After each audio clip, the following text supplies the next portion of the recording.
A family returns on the streets of Odessa from looking for a job in the cold Russian wind. It's been so many years while they wait for their visa. They still light the candles as Shabbos begins. Just another foreigner in another foreign land. Gary met Jean. We live in Odessa.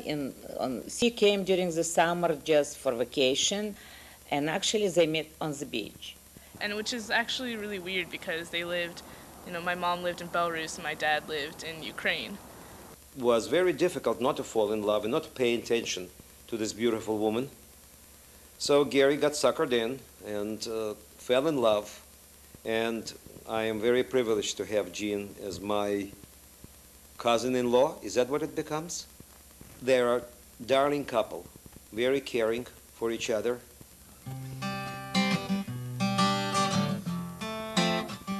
There was a lot of fun moments that I remember from our childhood. Many. They didn't have dolls, so sometimes they would make dolls. They would get milk straight from the cow and they'd drink it while it was warm. We all had a passport, and in our passport, which you carry with you as a driver's license, instead of your religion as Jew, your nationality was Jew. Somebody see us in synagogue, it will be not nice in the place when we're working, because it was against the government. In a lot of ways, if you wanted to apply to university, such as medical university or any kind of VIP league university, you might as well give up because they're going to fail you on your tests because you're Jew. I remember vividly, we had long corridors where 4 families shared 2 kitchens, 1 bathroom, and him and another second cousins, we always played soccer in the hallways. We are leaving Mother Russia. We have waited far too Absolutely everything is different. It's like you fall from the moon to the earth. It was very hard to leave the Russia. It was a very difficult time for them. Everything was very different.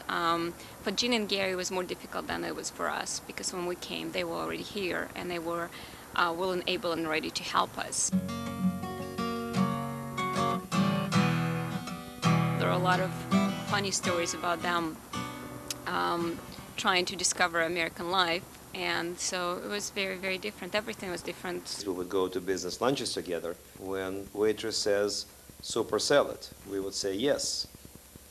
She says, which one?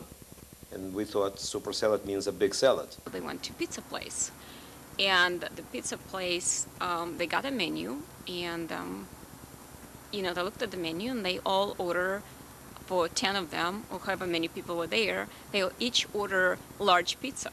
So the waiter was just astonished. He couldn't believe what was going on.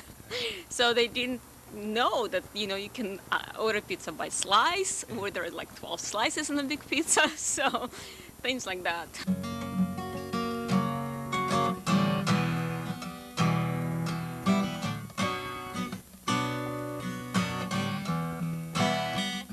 We know of countless cases, not only in general charity and specific causes, but helping actual specific people resettle, reclaim their heritage, both in Israel and in San Diego. I mean, they're pretty active in the community, obviously, and they'll contribute what they can contribute, and it's something that they've taught us that's really important. Yeah. Jewish community helped them to come to America. Without that, it might have never happened for them. They've never sought acknowledgement for all that they've done. They've just quietly given tzedakah in many different ways, ways that people don't even realize.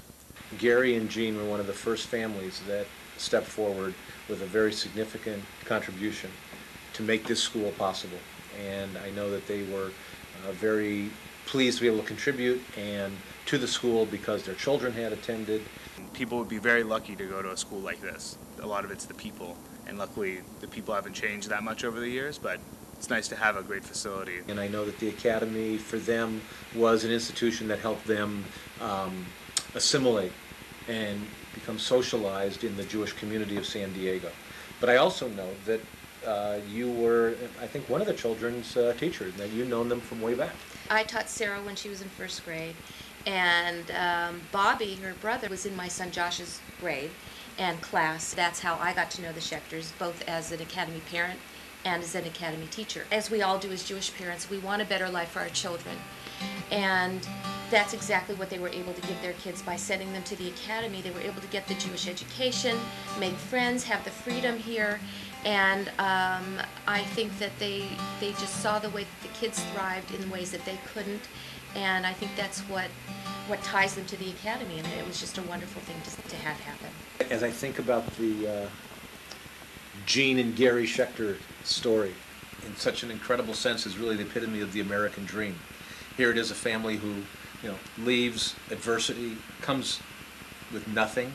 A few friends that they had made, people that they had met while they were still in Russia, but comes to a brand new community and just makes such a success, both in terms of business, in terms of the family that they've raised, the friends that they've made in this community, and the impact, the incredible impact that they have had with their generosity, not only to this institution, to the San Diego Jewish Academy, but to many other charitable contributions here in San Diego. It's just really an inspiring story. Something else that I must tell here. Gary is exceptional son to his mother, who is a matriarch of our entire clan, and really makes all of us want to be so privileged as Gary's mother, to be as lucky parents as she is. We have big family, so he always find time to talk to. If somebody in family need help, he always there to help. His staff has long-standing instructions to always interrupt him when his mother calls. They live the values that they teach, and the values that they want to share with the Jewish community are very important for all of us to take into our own hearts and our own lives. Jean and Gary and their family are incredible people, and I want to say that we're really proud of them.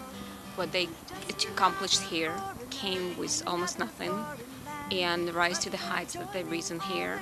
And there's people who can always count on. They can always help you with the big hearts, and their kindness and their courage and their support really help us. And we treasure their being our relatives and our friends. We're singing, welcome my sisters, welcome one and all.